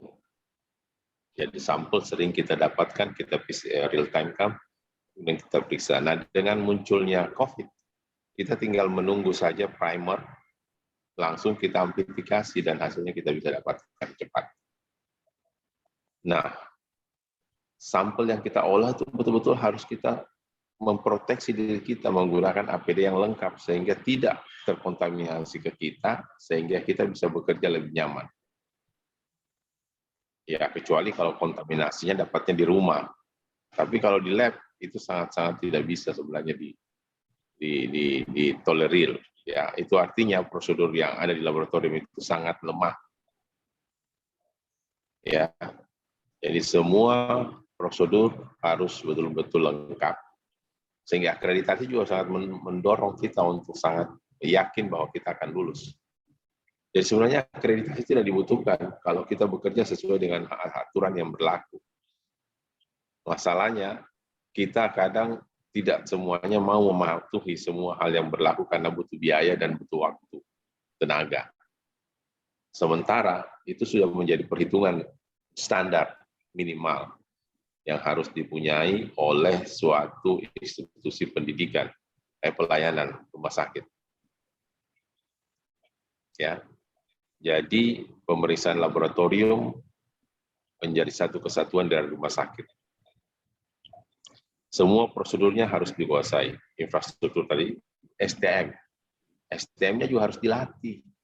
Jadi kalau Anda nanti bekerja di satu laboratorium sebagai analis, ada kesempatan untuk menambah keterampilan. Apakah sekolah lagi, apakah minta workshop, apakah minta magang, atau minta pelatihan-pelatihan tambahan untuk menguasai tindakan yang akan dilakukan di laboratorium itu. Sehingga kita bisa beradaptasi. Ada alat baru, kita bisa mengerti cara penggunaannya, dan cara interpretasinya. Ya, jadi memang ini era di mana tantangan akan sangat berat. Ya, saya membayangkan itu laboratorium juga. Kalau kemarin saya melihat ada satu robot yang ada dipasang di China, itu masyarakat tinggal pergi ke depan ke situ, kemudian menempelkan hidungnya langsung di swab dan kemudian dia PCR dalam waktu yang cepat. Jadi dia seperti alat funding mesin yang ada untuk jual-jual minuman itu. Kita masukkan koin uang kita, bayar PCR, kemudian kita pasang hidung kita, dia langsung swab, kemudian dia masukkan ke dalam media, langsung di PCR. Dalam waktu 4 jam sudah bisa keluar hasil. Ya. Nah, ini saya kira kesempatan kepasan yang harus kita lakukan, karena bukan tidak mungkin zaman akan berubah. Ya, mungkin saja nanti akan banyak pekerjaan yang diambil alih oleh robot. Rumah sakit penuh dengan robot. Ya, karena kalau robot dia tidak perlu takut dengan terkontaminasi kuman. Dia nanti didisinfeksi saja pada saat sudah selesai kerja. Kalau kita tidak, kita harus proteksi kita dengan bagus. Nah, biaya untuk memproteksi juga itu termasuk menjadi perhitungan direktur rumah sakit, karena pusing juga dia mengelola rumah sakit, apalagi kalau rumah sakit swasta. Ya, jadi saya kira itu yang penting yang ingin saya sampaikan. Semoga alur-alur tadi itu bisa dikuasai. Kemudian semua prosedur termasuk membuang limbah. Ya, kriteria limbah, definisi operasionalnya, kemudian bagaimana supaya kita penanganannya itu betul, benar, dan tidak menyebabkan bahaya bagi orang di sekitar. Saya kira itu. Ada yang mau tanyakan lagi? Silahkan. Kami, Pak, saya mau bertanya. Ya, jadi ada pertanyaan Prof dari. Oke, Bisa silakan, bertanya, Mep. Bu? Oh ya. Ya, Baik, silakan. Prof. Perkenalkan, nama saya Fanny. Di sini saya ingin bertanya, untuk pemeriksaan TBC atau TB, di mana setelah pengalaman saya, ada 2 jenis pemeriksaan yang sering dilakukan pada laboratorium, yakni pemeriksaan TCM dan PCR. Untuk pertanyaan saya, di manakah pemeriksaan yang paling bagus dan paling akurat untuk pemeriksaan TB yang biasa dilakukan di lab tersebut? Mungkin hanya itu, Prof. Assalamualaikum warahmatullahi wabarakatuh. Waalaikumsalam warahmatullahi wabarakatuh. Jadi kalau pasien TBC datang ke kita sebagai keluarga misalnya merekomendasikan di mana sebenarnya diagnostik. Kata kunci daripada TBC itu adalah kumannya ada di paru-paru.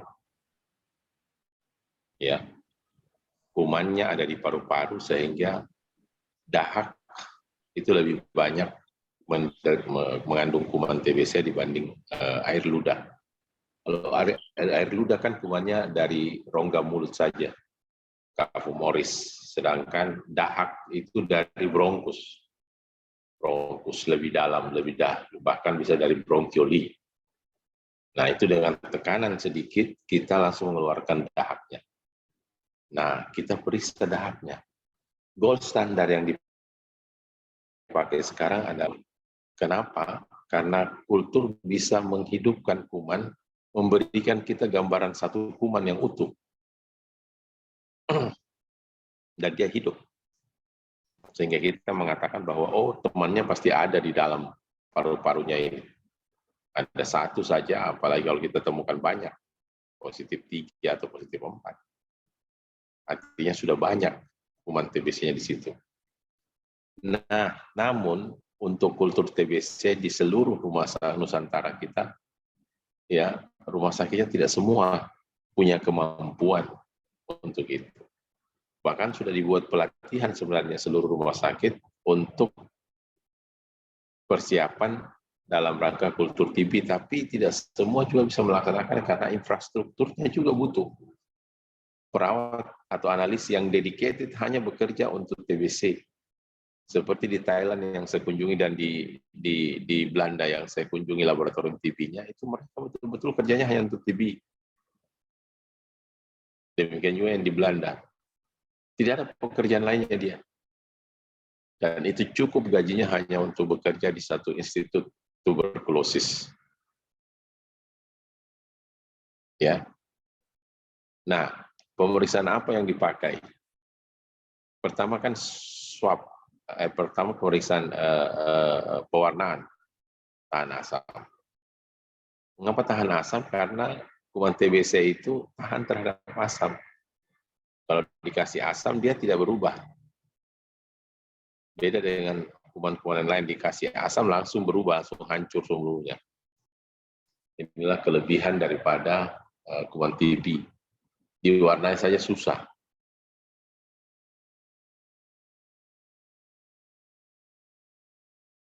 Ya, nah dahak yang diambil kemudian dikultur tadi saya sudah katakan, biasanya sekarang kalau liquid culture itu sudah bisa 10 hari. Sampai 24 hari kita lihat.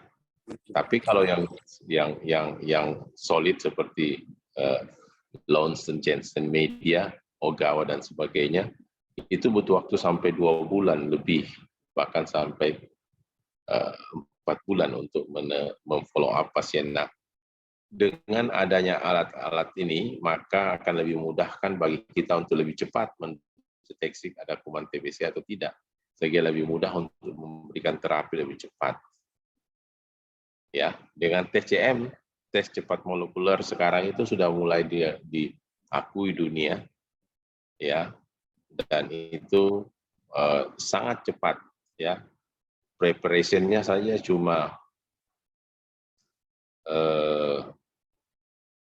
setengah jam paling lama. Kemudian running di PCR-nya itu cuma 2 jam. Jadi 2,5 jam sebenarnya kita sudah selesai dalam bentuk laporan hasil. TCM itu paling cepat setelah kultur. Kemudian setelah TCM ya kan banyak tadi yang saya sudah jelaskan itu. Ya, tapi semuanya lebih ke arah fluorescence.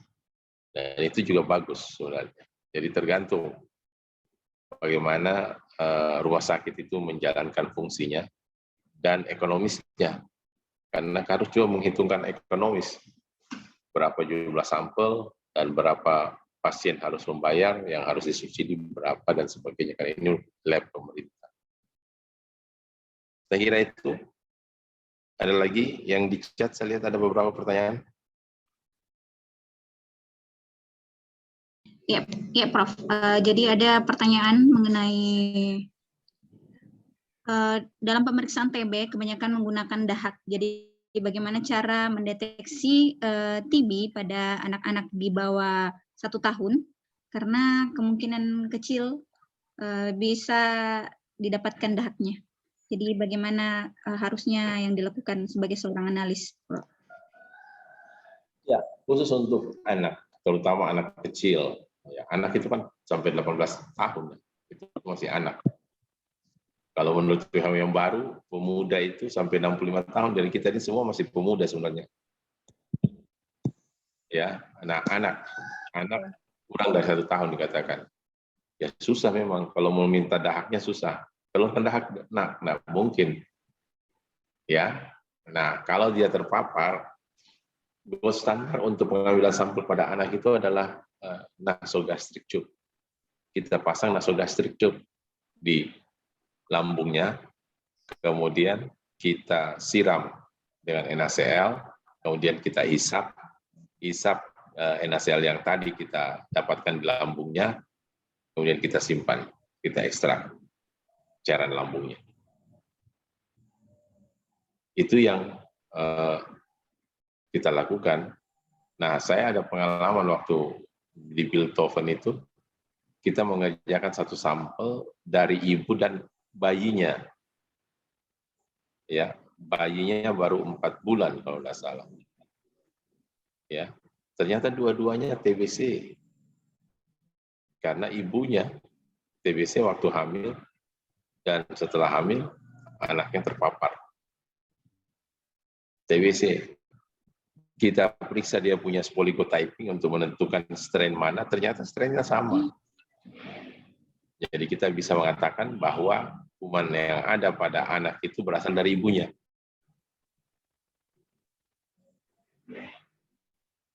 Ya, jadi itu yang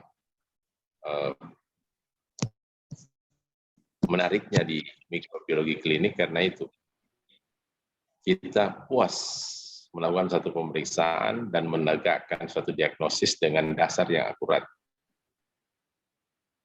Ya. Saya kira itu. Ada lagi yang mau bertanya, silakan.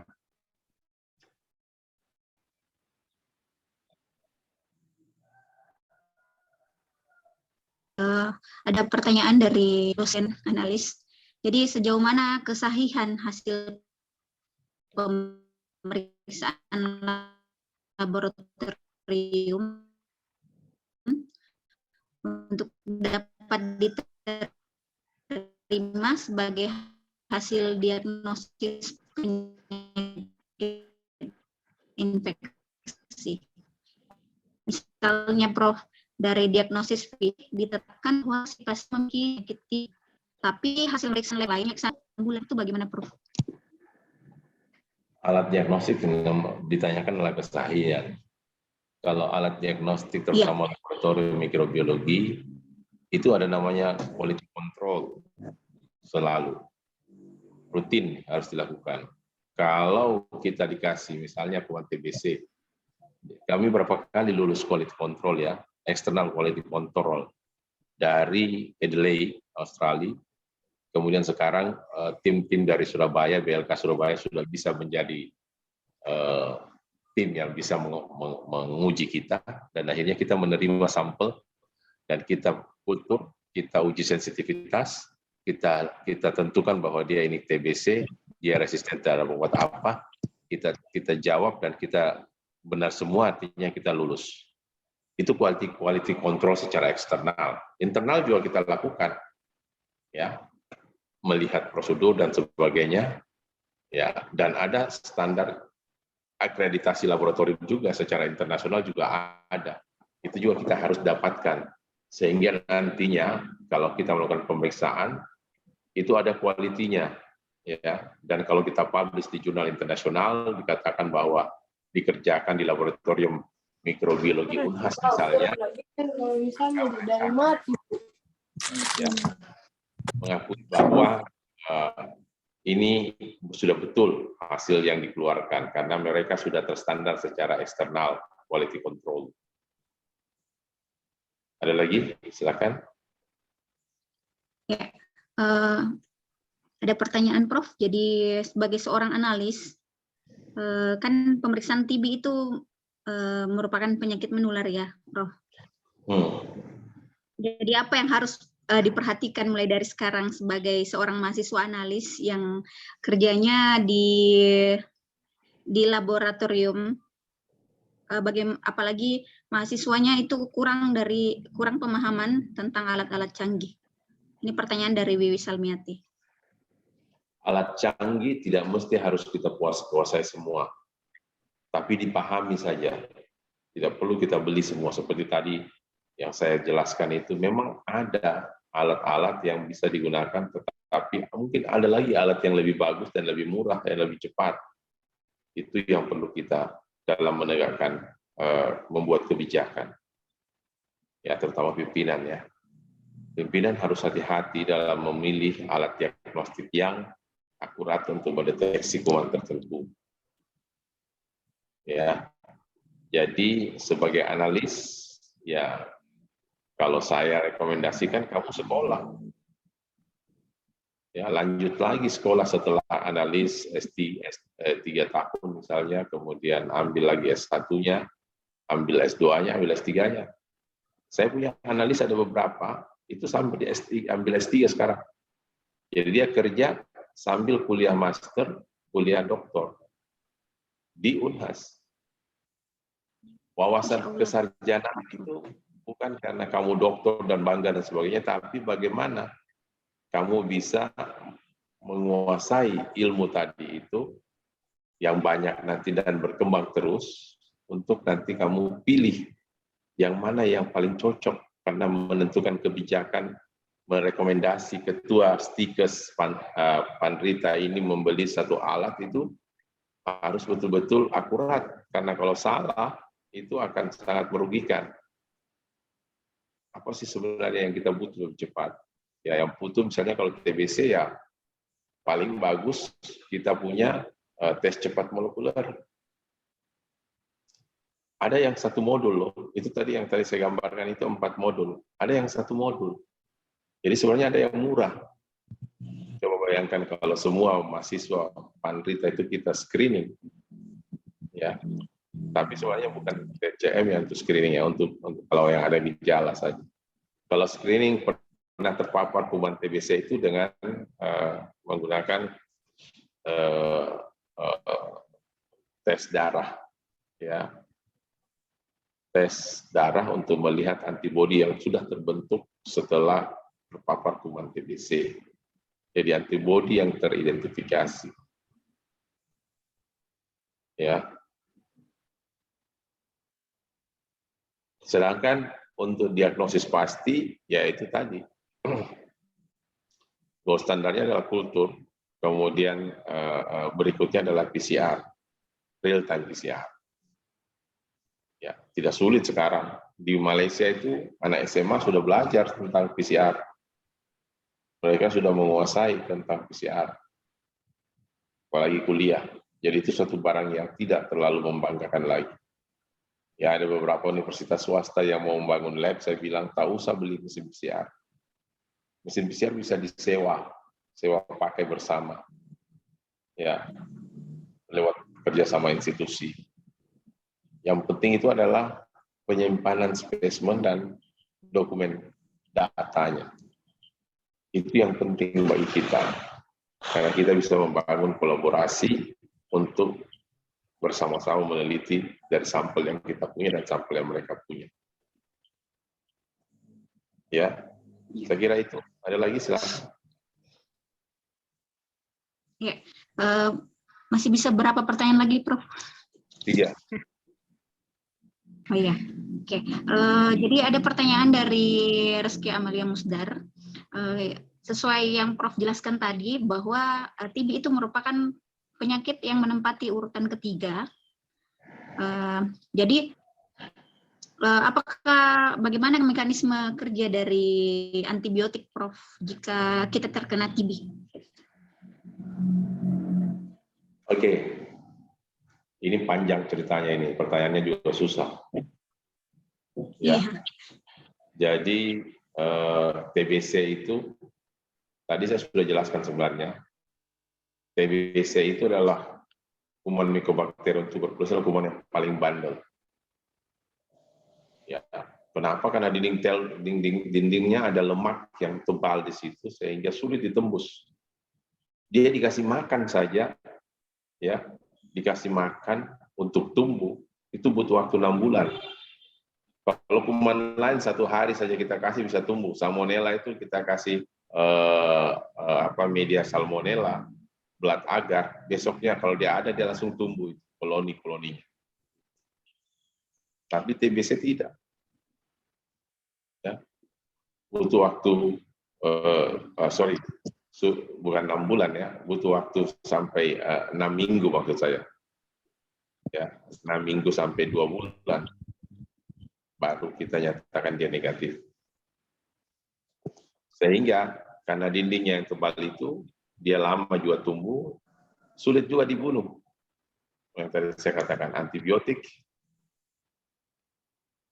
harus diberikan dalam jumlah yang sesuai rekomendasi WHO dan diminum lamanya berdasarkan hari pertama sampai 6 bulan pertama. Antibiotik yang diberikan sebenarnya 4 macam untuk lini pertama. INH, rifampicin, ethambutol, pirasidamol. Itu 4 harus diberikan dengan target yang berbeda di kuman TBC. Ada yang bekerja di dinding sel, ada yang bekerja di membran sel, ada yang bekerja di inti sel, ada yang bekerja di proteinnya. Langsung membunuh, tapi karena waktunya panjang untuk membunuh ini sehingga 6 bulan butuh waktu untuk menyelesaikan. Nah, kita harus, kalau pasien harus rutin minum obat, karena kalau tidak resistensi lagi, akhirnya dia butuh waktu 2 tahun untuk pengobatan dan disuntik setiap hari pada bulan pertama.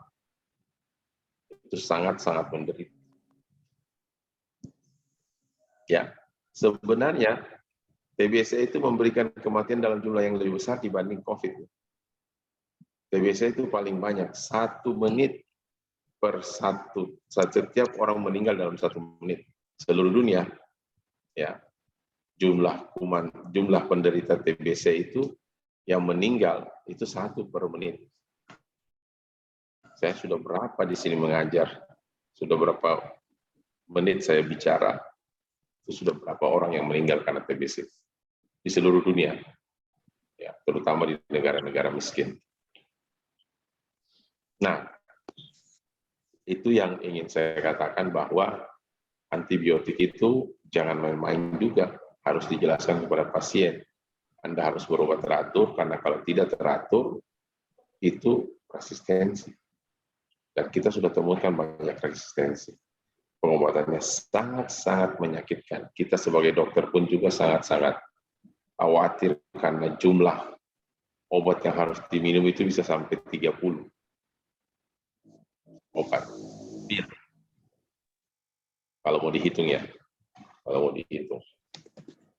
Belum lagi disuntik dan sebagainya. Tapi itu yang harus dijelaskan, karena ada juga yang berhasil dengan pengobatan itu. Ya, jadi pemberian antibiotik itu betul-betul sesuai dengan indikasi, tetap harus diberikan kalau sudah didiagnosis pasti itu kuman TBC. Tidak ada obat lain yang tidak boleh dikasih. Ya, ini yang banyak membuat perubahan kebijakan. Ya, kalau obatnya TBC ya ada memang sudah obat pemerintah yang gratis. Dan itu tidak murah bagi pemerintah untuk membeli. Ya, karena tujuan pemerintah untuk mensejahterakan masyarakat, menjauhkan dari penyakit, terutama penyakit TBC. Itu membuat orang menderita panjang kalau sakit. Ayo, silakan lagi yang lain.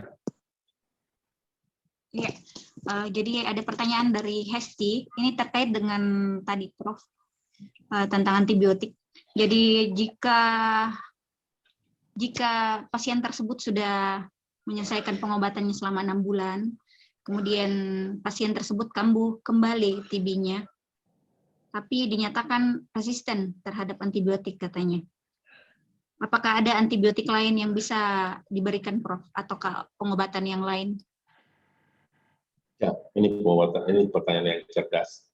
Jadi kalau kita sudah kasih 6 bulan lini pertama, ternyata dia resisten. Ya, ada obat lini kedua yang tadi saya katakan, golongan-golongan quinolone dan golongan-golongan aminoglycoside yang disuntikan. Ya.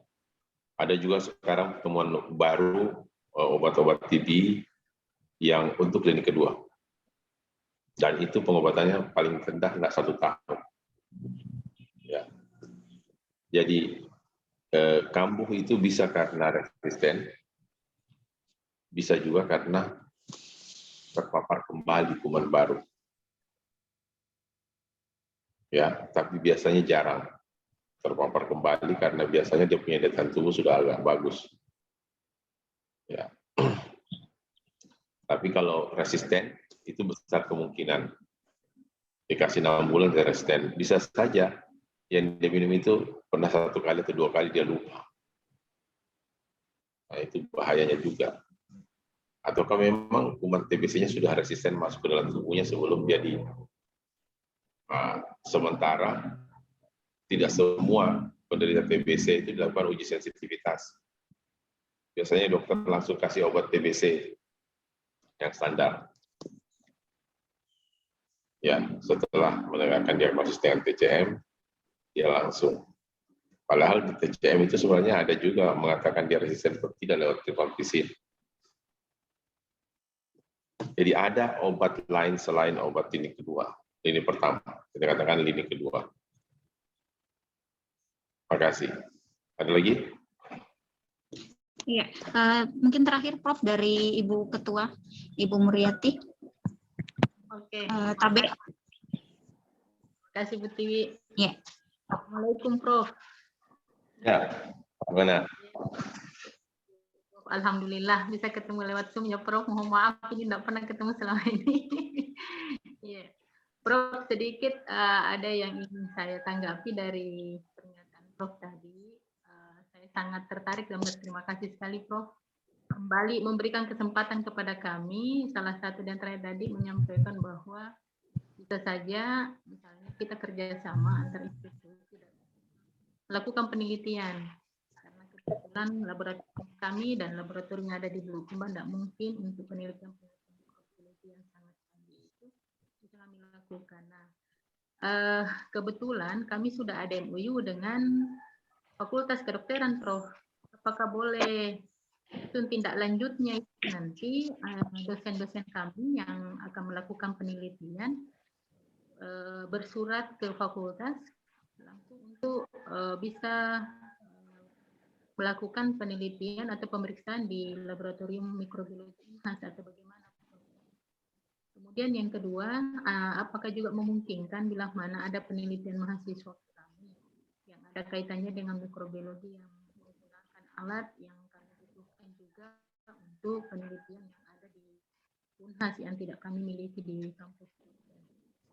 Kemudian yang ketiga, kembali saya ingin menyampaikan apakah selaku ini unsur manajemen, karena kami punya visi misi di prodi analis adalah tentang mikrobiologi klinis ya, Ibu Tiwi.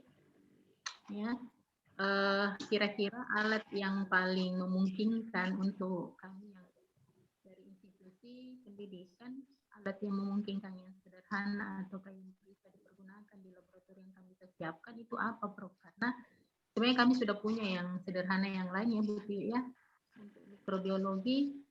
Iya. Ya, tapi kira-kira apa yang lain, Prof, yang bisa kami ini kan untuk fasilitasi adik-adik supaya lebih memahami di dalam praktikum mikrobiologi yang ada di laboratorium. Saya kira itu, Prof. Terima kasih. Ya, sayangnya saya tidak kurang dengar suaranya untuk yang pertanyaan kedua. Pertanyaan pertama dulu saya jawab. MOU sudah ada dengan Fakultas Kedokteran. Ya, apakah ada kemungkinan bisa melakukan kolaborasi riset dengan menggunakan alat-alat riset yang ada di Fakultas Kedokteran? Saya kira iya. Kalau apalagi sudah ada MOU. Kalau sudah ada MOU artinya kalau Anda mau melakukan pemeriksaan penelitian itu bisa. Ya, tinggal diajukan lagi surat kepada dekan untuk DCC ke ketua departemen untuk kemudian diajukan. Tidak ada halangan saya kira. Apalagi kalau yang melakukan penelitian itu sudah sementara ambil pendidikan di kita ya. Kalaupun tidak ya tidak ada masalah. Kita juga masih bisa melakukan penelitian kolaborasi namanya. Ya, jadi kita bisa duduk bersama Fakultas Kedokteran dan Stikes Pandrita bisa menjadi satu tim yang sama untuk melakukan satu penelitian bersama. Ya, jadi tidak ada halangan untuk seperti itu. Yang kedua, pertanyaan kedua, Prof, yang mahasiswa, apakah mahasiswa bisa penelitian di tempat? Bisa. Di Unhas. Iya, makanya tadi mahasiswa pun boleh. Jadi pimpinan tinggal mengirim surat saja bahwa mahasiswa kami mau meneliti tentang ini. Kami tidak punya alat, ya alatnya ada di Fakultas Kedokteran. Apakah bisa kita menggunakan di bawah bimbingan untuk melakukan penelitian bagi mahasiswa? Bisa, ya. Selama sudah ada MOU, semua kegiatan implementasi sudah harusnya dilakukan. Implementasi dalam artian ada program yang dijalankan, terutama riset, melibatkan mahasiswa itu penting. Ya, jadi ini bagian daripada Merdeka Belajar juga. Mahasiswa bisa magang, bisa belajar di Fakultas Kedokteran dalam rangka menambah salah satu bidang ilmu yang ingin dia kuasai. Ya, jadi misalnya mahasiswa analis mau magang di salah satu laboratorium yang ada di Fakultas Kedokteran, silahkan. Dulu beberapa kok yang untuk pendidikan tetap pergi ke Fakultas Kedokteran, anatomi, fisiologi, mikrobiologi. Ya, kami itu waktu itu, Prof. Ya. Pernah Prof berapa tahun, cuma semasa pandemi berhenti. Ya, dilanjutkan lagi pembicaraannya. Kan tinggal bicara saja, ya. Nanti Prof kami ke sana lagi. Tapi sekarang begini, Bu. Sekarang begini. Saya ini minggu depan ke Denmark, ke Eropa. Saya akan menuju ke salah satu fakultas keperawatan yang ada di Denmark. Iya, Prof. Namanya Absalon di Denmark. Itu mereka sudah menggunakan satu artificial intelligence untuk melatih mahasiswa-mahasiswa keperawatan untuk menguasai skill dengan menggunakan metaverse. Ya, jadi itu saya tertarik dengan dia karena dia bilang itu programnya sangat bagus dan bisa diterapkan nanti di Indonesia. Semua dengan artificial intelligence, belajarnya e-learning, ya. Kemudian praktikumnya tidak perlu lagi harus semuanya harus di laboratorium, ya. Jadi insya Allah nanti kalau ada ada kesempatan nanti saya juga bisa jelaskan. Ya. Iya, Prof. Pimpinannya mau jalan-jalan ke Denmark juga boleh kan? Kalau mau. Nggak usah, Prof. Bawa saja. Insya Allah kalau Prof sudah di sana itu pasti saya sudah ada di Denmark, Prof. Hanya itu kalau pulang oleh-olehnya, Prof, oleh-oleh ilmu nanti di-share dengan kami. Oke, Ya, boleh. Boleh, nanti. Kami bisa Nanti sudah dalam bentuk modul-modul yang bisa kita berikan. Nanti disesuaikan dengan kurikulumnya, sehingga kurikulum internasional satu standar, sehingga luarannya itu nanti bisa diterima di internasional standar. Betul, ya. Prof. Luar biasa. Oke. Iya, makasih, Prof. Mengenai alat laboratoriumnya, Prof, kira masukannya Prof untuk standar di lab. Alat laboratorium yang standar itu ya paling tidak memang harus ada, yang saya selalu katakan ada mikroskop. Ya, mikroskop yang harus, karena mikroskop itu yang paling inti. Kemudian bagaimana cara pewarnaan, ya, pewarnaan, ya. Jadi tes pewarnaan itu harus diberikan kepada mahasiswa. Karena itulah hal yang ada di puskesmas. Jadi apa yang dilakukan di puskesmas itu analis harus tahu, lebih dari tahu. Ya. Kalau di rumah sakit ya kemudian alat kultur itu belum ada, ya itu memang sudah harus dimulai dilatih untuk, karena kultur cuma inkubator saja dan media, inkubator dan medianya. Kalau medianya sudah ada, inkubatornya ada, ya sudah jadilah kultur. Ya, namun biasanya kultur positif kan harus identifikasi dengan tes-tes lagi. Nah, ini semua berkelanjutan sebenarnya. Ya, tapi kalau Panrita mau sebagai laboratorium rujukan mikrobiologi di Kabupaten Bulukumba, Bantaeng, Sinjai, sekitarnya situ menjadi rujukan rumah sakit, ya bisa juga. Kenapa tidak bikin laboratorium tersendiri? Nah, tinggal mencari satu dokter mikrobiologi klinik sebagai konsultan. Kalau ada keluarga dokter di sana, dokter umum yang mau sekolah spesialisasi mikrobiologi klinik di Unhas, saya bisa kasih rekomendasi. Ya, dia sekolah, kemudian nanti dia menjadi pusat rujukan di situ. Wah, lumayan. Dokter-dokternya pasti akan merujuk nantinya pemeriksaan-pemeriksaan itu, sehingga, dan bukan hanya untuk pasien, tapi juga untuk industri juga bisa. Dan saya kira itu ya. Jadi yang dilengkapi adalah alat-alat untuk yang sederhana saja dulu yang ada di puskesmas. Oh ya, siap, Prof. Ya, alat-alat dasar, Prof. Ya. Makasih banyak, Prof. Oke.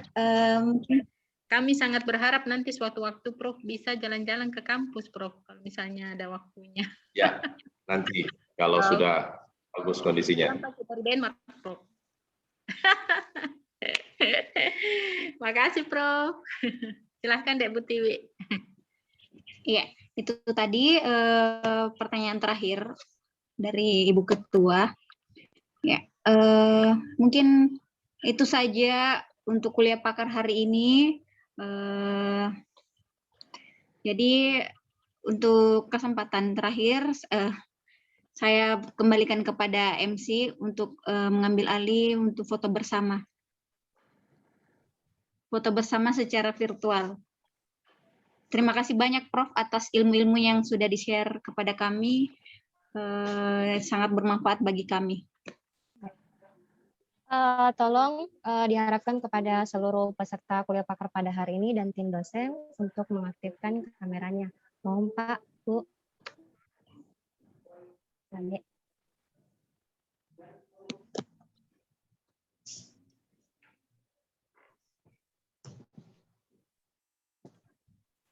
Ya, tolong diaktifkan semua kameranya, Dek.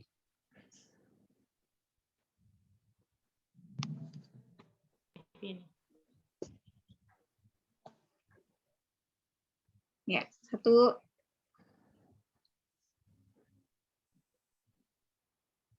Sudah Ibu Isla, bagaimana monitor? Sudah, Bu. Fani yang ambil.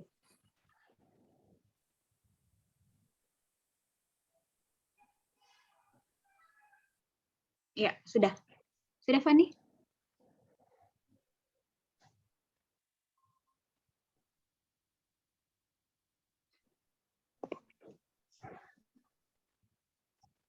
Ya, jadi sudah ya sesi foto bersamanya.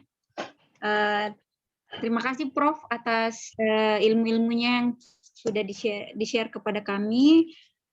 Sangat bermanfaat. Jadi lain kali Prof kalau ada kesempatan secara pribadi saya secara pribadi karena terlalu banyak jurnal-jurnal yang telah diciptakan oleh Prof diproduksi atau dibuat oleh Prof sendiri. Kami minta nanti kesempatannya Prof untuk berbagi ilmunya. Maaf Bu, tadi jaringanku. Ya, mungkin itu saja kuliah pakar dari Prof. Dr. Nasrum, PhD. Terima kasih ya. Saya izin ya, Adik. Saya izin ya. Terima kasih banyak. Makasih banyak Prof. Ya, Assalamualaikum. Salam.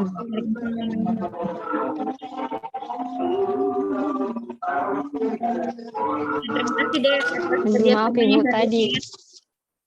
Dewi. Iya Bu. Iya Bu. Dokumentasi dengan jawaban kajian chat.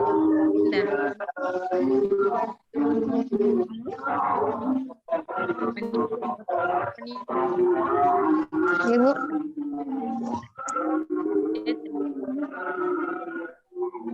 Mana Bu? Terima kasih. Ya Bu.